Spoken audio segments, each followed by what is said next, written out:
Most people know that the Book of Mormon has biblical elements in it, since it presents itself as a book of sacred scripture. However, this has led some critics to argue that Joseph Smith fabricated the Book of Mormon. They claim he simply could have been trying to copy or imitate biblical style in creating this book in 1829. However, scholars who have carefully studied this text have discovered fingerprints of ancient Hebrew that you would not find if you were just trying to mimic biblical style. These examples of distinctive Hebrew grammar are called Hebraisms. And these phrases or literary forms that might come across as clunky or unnatural English actually reflect an original text influenced by Hebrew.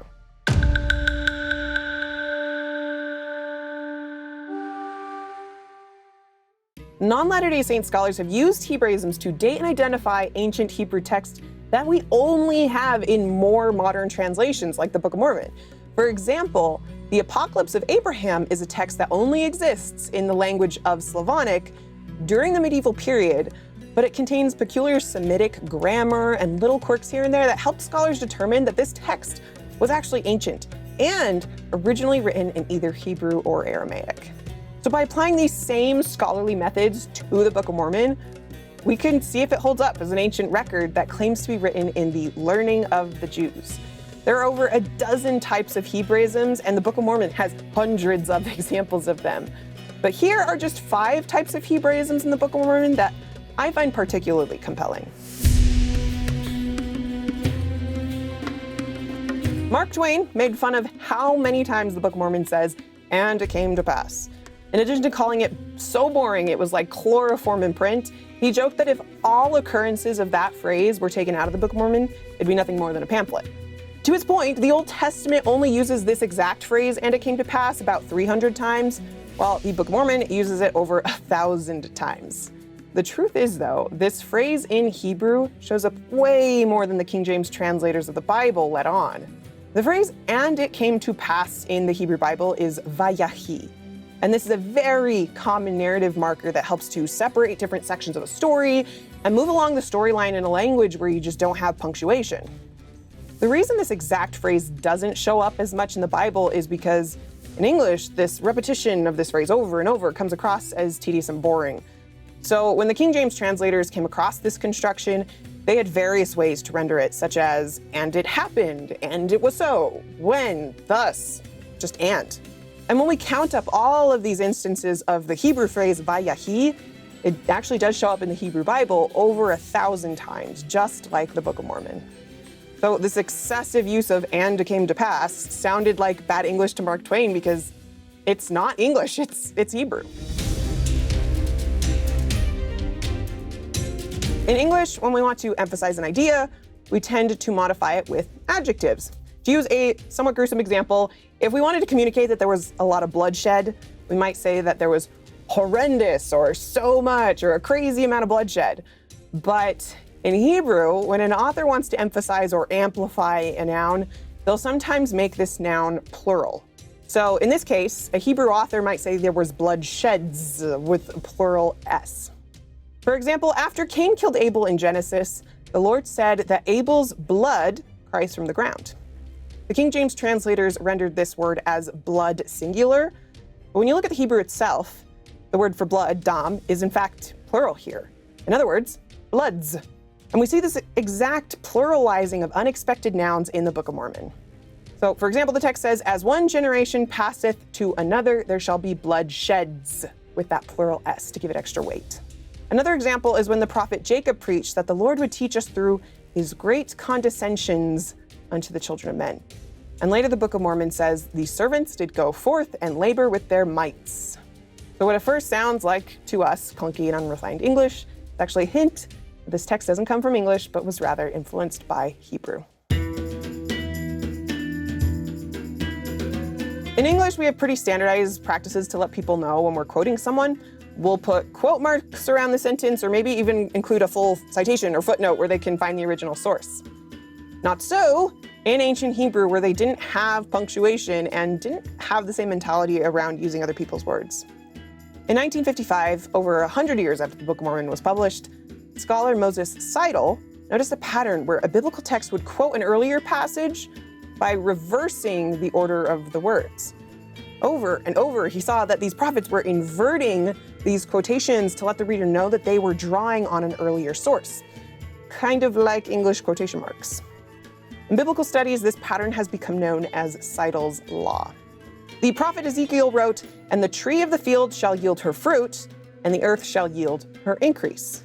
But this is actually an inverted quotation from Leviticus 26, when the Lord declared, "And the land shall yield her increase, and the trees of the field shall yield her fruit."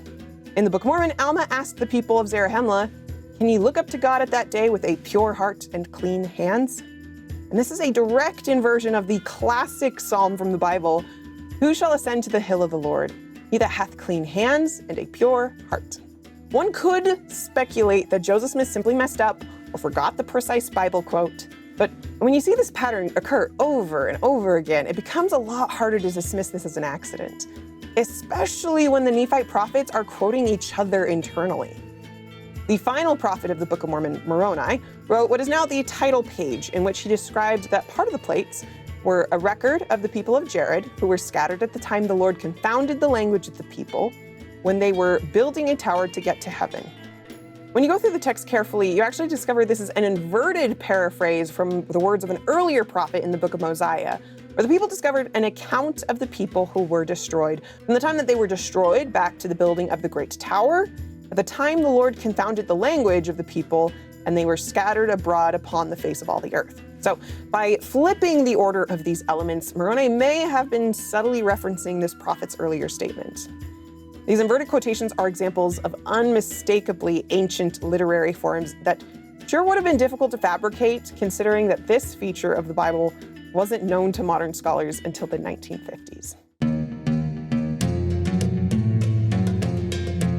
The classic musical Les Misérables made famous the phrase, "I dreamed a dream," in a song from Act 1 of the same name. But outside of Broadway, we don't tend to speak like this normally in English, repeating the same word in the same breath. But when Lehi in the Book of Mormon declared, "I have dreamed a dream," it may actually be a hint of the book's ancient origins because of what scholars call a cognate accusative. This is just a technical way of describing when a verb and its object come from the same root word, which was very common in ancient Hebrew writing. The Hebrew of Deuteronomy 23 explained the laws for when you vow a vow. Number 17 said that Aaron's rod doth blossom blossoms. Psalm 14 speaks of how the people feared a fear. And although some of these instances do come through in the English translation, the King James translators often tried to avoid these repetitions by using other words. The Book of Mormon, however, seems to have preserved the same quirk of the Hebrew language. In Nephi's vision, the Lord declared that he would work a great and marvelous work. After breaking off from his own tribe, Nephi said, "He did teach my people to build buildings." And the prophet Alma was known to judge righteous judgments. So when Lehi declared to his family that "I have dreamed a dream," he was using that classic ancient Hebrew construction to give added emphasis to his prophetic vision of the tree of life. When prophets prophesy, they're talking about events that are going to be happening in the future. But a funny thing about the Bible is often these prophets will speak about these future events in the past tense. Isaiah talked about a future suffering servant as if he had already done these things. He was wounded for our transgressions. He was bruised for our iniquities. The chastisement of our peace was upon him, and with his stripes we are healed.